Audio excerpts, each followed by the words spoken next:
Shalom.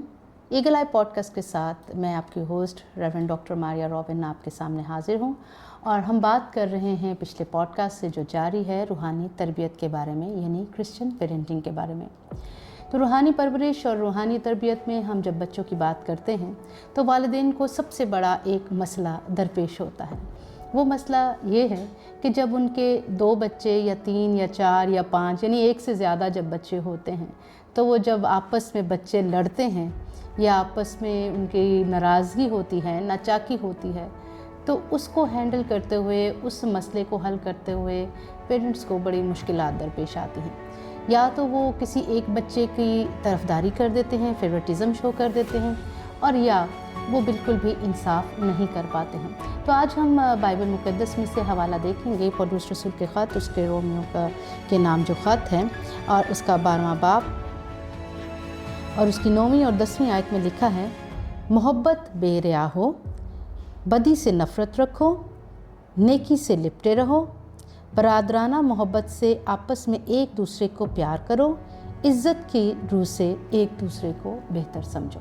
तो ये 5 ऐसी बातें हैं जो सिबलिंग्स के दरमियान यानी बहन भाइयों के दरमियान हमें असूल अपना लेनी चाहिए। नंबर 1 असूल ये है कि हमारी मोहब्बत बेरिया होनी चाहिए। जैसा कि हम देखते हैं हमारे माशरे में ऐसा अजीब सा कल्चर है कि बचपन में एक ही प्लेट में 2 भाई खाना खाते हैं, जवान होते हैं, पलते हैं, बढ़ते हैं इकट्ठे, लेकिन शादी के बाद हम उसको एक पंजाबी में लफ्ज़ इस्तेमाल करते हैं कि ओ शरीका हो गया। पता नहीं क्यों ये कल्चर कहाँ से हमारे अंदर आ गया। ये कल्चर हमारा कल्चर नहीं है, ये कल्चर मसीही कल्चर नहीं है। हमने फ़र्क करना है कि मसीहत में ज़िंदगी गुजारने के असूल क्या हैं और माशरे में ज़िंदगी गुजारने के असूल कैसे हैं। तो जब बाइबल मुक़द्दस हमें बताती है कि हमारी मोहब्बत बेरिया होनी चाहिए, तो जब 2 भाइयों की मोहब्बत बेरिया होगी तो उनमें कंपटीशन नहीं होना चाहिए, उनके अंदर नाचाकी नहीं होनी चाहिए, उनके अंदर शरीके वाला सिस्टम नहीं होना चाहिए, क्योंकि ये दिलों को में दूरी पैदा करता है और कलीसियाओं को तोड़ता है, ख़ानदानों को, घरानों को तोड़ता है। इसीलिए इसका आगाज़ बचपन से ही हम देख लेते हैं, जब बच्चे आपस में लड़ते हैं। कोई एक खिलौना किसी छोटे बच्चे को पसंद आ जाता है तो उसका बड़ा भाई कहता है कि ये मेरा है, ये तुम नहीं रख सकते। इस वजह से क्योंकि मोहब्बत बेरिया नहीं है, क्योंकि हमारे अंदर कुर्बानी का जज्बा नहीं है, क्योंकि हमारे अंदर बर्दाश्त नहीं है, इसीलिए हमारे अंदर वो सब दुनियावी बातें आ गई हैं जो खुदावंद के पाक कलाम के मुनाफी हैं। तो हम क्या मोहब्बत रखेंगे? जब हम मोहब्बत हमारी बेरिया होगी, उसमें कोई लालच नहीं होगा, उसमें कोई कंपटीशन नहीं होगा, उसमें कोई नफ़रत नहीं होगी, उसमें कोई हसद नहीं होगा, तो हम देखते हैं तभी हम खुदा के कलाम पर मुकम्मल तौर पे अमल करने की कोशिश कर रहे होंगे।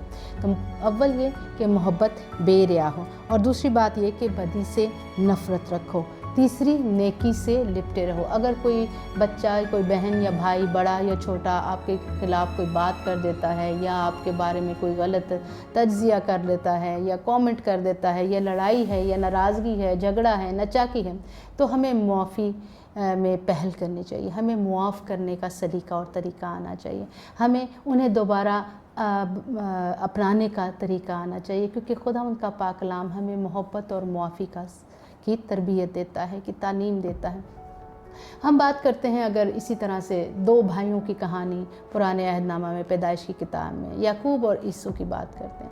याकूब और ईसू में बहुत ज़्यादा इख्तलाफ हो गया था, इस वजह से कि ईसू को उसका बाप ज़्यादा प्यार करता था और याकूब को उसकी माँ ज़्यादा प्यार करती थी। तो ये कुछ इस तरह से माँ बाप की भी कुछ ऐसे रवैये होते हैं जिसकी वजह से बच्चों के अंदर आपस में दरारें पैदा हो जाती हैं। हमें बहैसियत वालिदैन बच्चों के साथ इंसाफ करना है, बराबर की मोहब्बत रखनी है, बराबर की तरबियत देनी है, बराबर का सलूक करना है। जब बराबरी का सलूक नहीं होगा तो बेइंसाफ़ी होगी, जब बेइंसाफ़ी होगी तो वो जिनके साथ बेइंसाफ़ी हो रही है वो 2 आपस में नाचाकी रखेंगे, नाराज़गी रखेंगे और दिलों में बुग़्ज़ रखेंगे।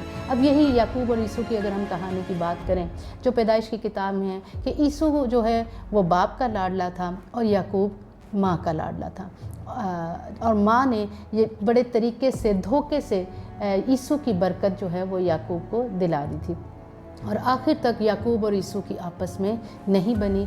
वो नाराज़ ही रहे, वो झगड़े में रहे और दूर ही रहे। और जब आखिर में जब अपनी 4 बीवियों और 12 बच्चों के साथ याकूब वापस आ रहा था अपने मुल्क में, तो ईसू से इतना खौफज़दा था कि वो सारी रात खुदा के हुज़ूर दुआ में बैठा रहा, और खुदा ने ईसू का दिल नरम किया, जो 400 आदमियों के साथ उसको मिलने आ रहा था। इसका मतलब है कि मिलने के लिए 400 आदमी तो नहीं कोई लेके आएगा, ज़रूर उस पर हमला करने के लिए लेके आ रहा था। लेकिन उस एक रात की दुआ में, जो सारी रात बैठकर याकूब ने दुआ की, और उसका नाम खुदा ने याकूब से बदल कर इसराइल रख दिया, और इस वजह से खुदा ने उसकी दुआ को कबूल किया और ईसू के दिल को नरम किया। और जब वो वापस किया तो ईसू ने उसे मुआफ़ किया और उसे अपना लिया।